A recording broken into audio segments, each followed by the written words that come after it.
नमस्कार मैत्रिणींनो, सोप्या घरगुती रेसिपीमध्ये तुमचे खूप मनापासून स्वागत। आज आपण करणार आहे खुसखुशीत खमंग अशी आळूवडी। त्यासाठी ही मी माझ्या कुंडीतली पानं घेतलेली आहेत।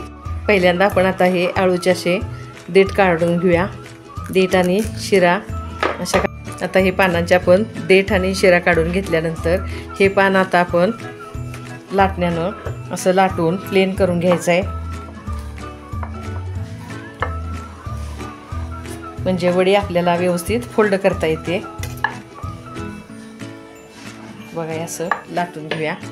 आता सगळी पानं मी अशी लाटून घेते।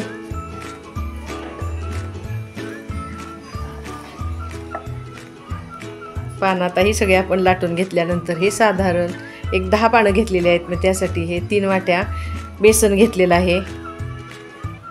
आता ह्या पिठामध्ये टाकायला आपण ही मुठभर बारीक चिरलेली कोथिंबीर घेतलेली आहे।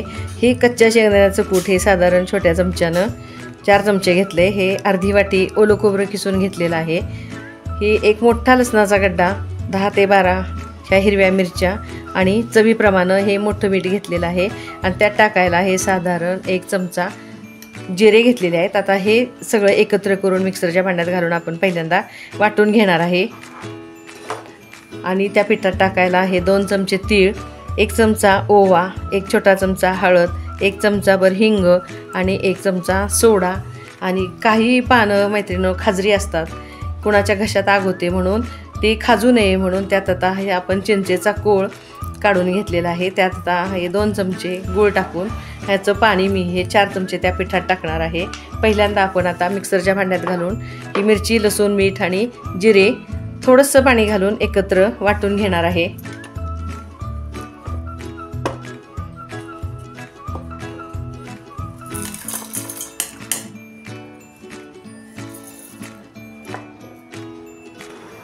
आता ह्या पिठामध्ये आपण ही कोथिंबीर, हे खोबरं, हे शेंगदाण्याचं कूट, हा खायचा सोडा, तीळ, हळद, ओवा आणि हिंग हे सगळं टाकून घेऊया। हे आता हाताने आपण एकसारखं मिक्स करून घेऊया।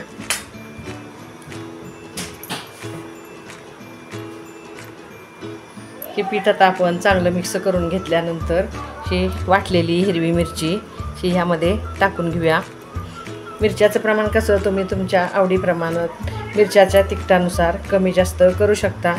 तुम्हाला जरी हिरव्या मिरचीची वडी आवडत नसेल तर तुम्ही ह्यामध्ये तांबडी चटणी, तांबड्या चटणीचा व्हिडिओ माझा अपलोड झालेला आहे, ती जरी टाकली किंवा साधी आपण कांदा लसूण जरी टाकून केली तरी ही वडी छान होते।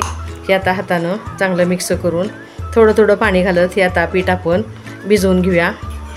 पहिल्यांदा आता एकसारखं मिक्स करून घेते।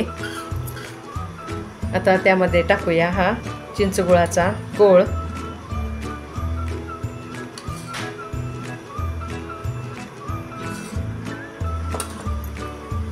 आता ह्यामध्ये आपण थोडं थोडं पाणी घालून हे पीठ आता भिजवून घ्या। हे पहिल्यांदा आपण मिक्सरच्या भांड्यातनं हे पाणी असं खळबळून घेणार आहे।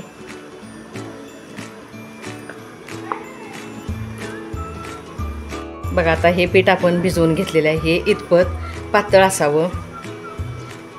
पिठाची कन्सिस्टन्सी तुमच्या लक्षात आली असेलच। हे आता आपण आळूच्या पानांना लावून घेऊया। बघा आता हे पीठ आपण पानांना असं लावून घेऊया। एकसारख्या अशा पातळ लेअरमध्ये लावा, कारण ह्याच्यावर आपण आता दुसरं पान ठेवणार आहे। हे कडेपासून असं पूर्ण लावून घेऊया।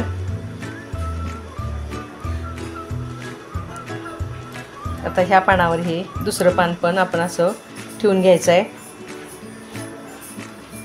आणि ह्या पानाला पण आपण असं चांगलं पीठ लावून घेऊया।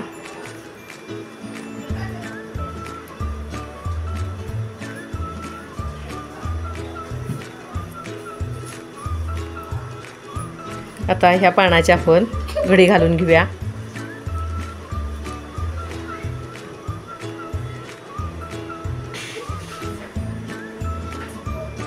एका बाजूनं 3 वेळा फोल्ड केल्यानंतर आता ह्या दुसऱ्या बाजूनं आपण असं थोडंसं फोल्ड करून घेऊया।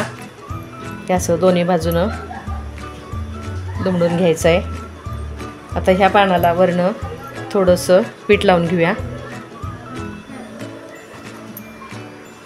आता ह्या पानाला दोन्ही बाजूने असं पीठ लावून घेतल्यानंतर ह्या घड्या एकावर एक अशा येतील, अशा दुमडा. आणि हे असं एकसारखं प्लेन करून आपण तेल लावलेल्या चाळणीवर ठेवून घेणार आहे.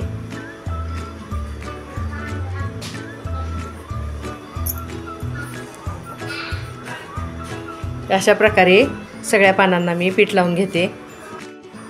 ते आता पानं आपण अशी लावून घेतल्यानंतर पातेल्यामध्ये पाणी घेऊन ते आता उकडून ही वडी आपण आता पूर्ण थंड करून घेऊया. बघा आता वडी आपण वाफवून थंड करून घेतलेली आहे. ही आता आपण कापून घेऊया. ही आता पोळपाटावर आपण वडी घेतल्यानंतर ह्याच्या दोन्ही बाजू अशा कापून टाकूया.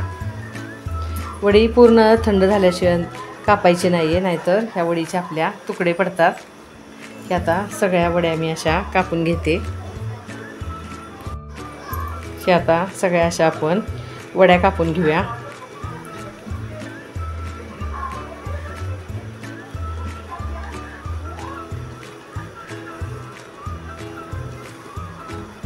बघा आता आपण अशा सगळ्या वड्या कापून घेतलेल्या आहेत. पानाची उलटसुलट घडी घातल्यामुळं ह्या वडीला कसा आपल्या बदामाचा शेप आलेला आहे. आता ह्या आपण तळून घेऊया. बघा आता तेल आपलं चांगलं गरम झालेलं आहे. त्यामध्ये आता ह्या वड्या सोडून आपण चांगल्या खरपूस होईपर्यंत तळून घ्यायच्या आहेत. बघा वड्यांना आपल्या शेप कसा छान आले आहे.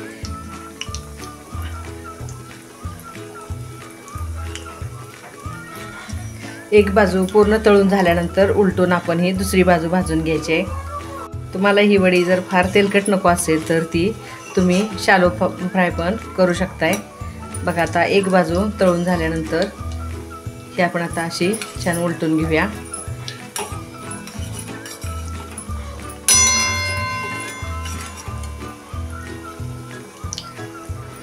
बघा आता वडीच्या आपल्या दोन्ही बाजू खरपूस तळून झाल्यानंतर ही मी काढून घेते आणि उरलेल्या वड्या पण आपल्या अशा तळून काढूया. ह्या वड्या आता आपण पूर्ण निथळून काढायचे. आता उरलेल्या वड्या पण आपण टाकून एक एक करून सगळ्या तळून घेऊया. बघा मैत्रिणींनो, आपली ही अळूवडी तयार झाली आहे. माझी ही अळूवडीची रेसिपी तुम्हाला कशी वाटली मला नक्की कमेंट्समध्ये कळवा. बघा ह्या वडीचा शेप तरी कसा छान आला आहे. पुन्हा पुन्हा भेटणारच आहोत नवीन रेसिपीसह. धन्यवाद.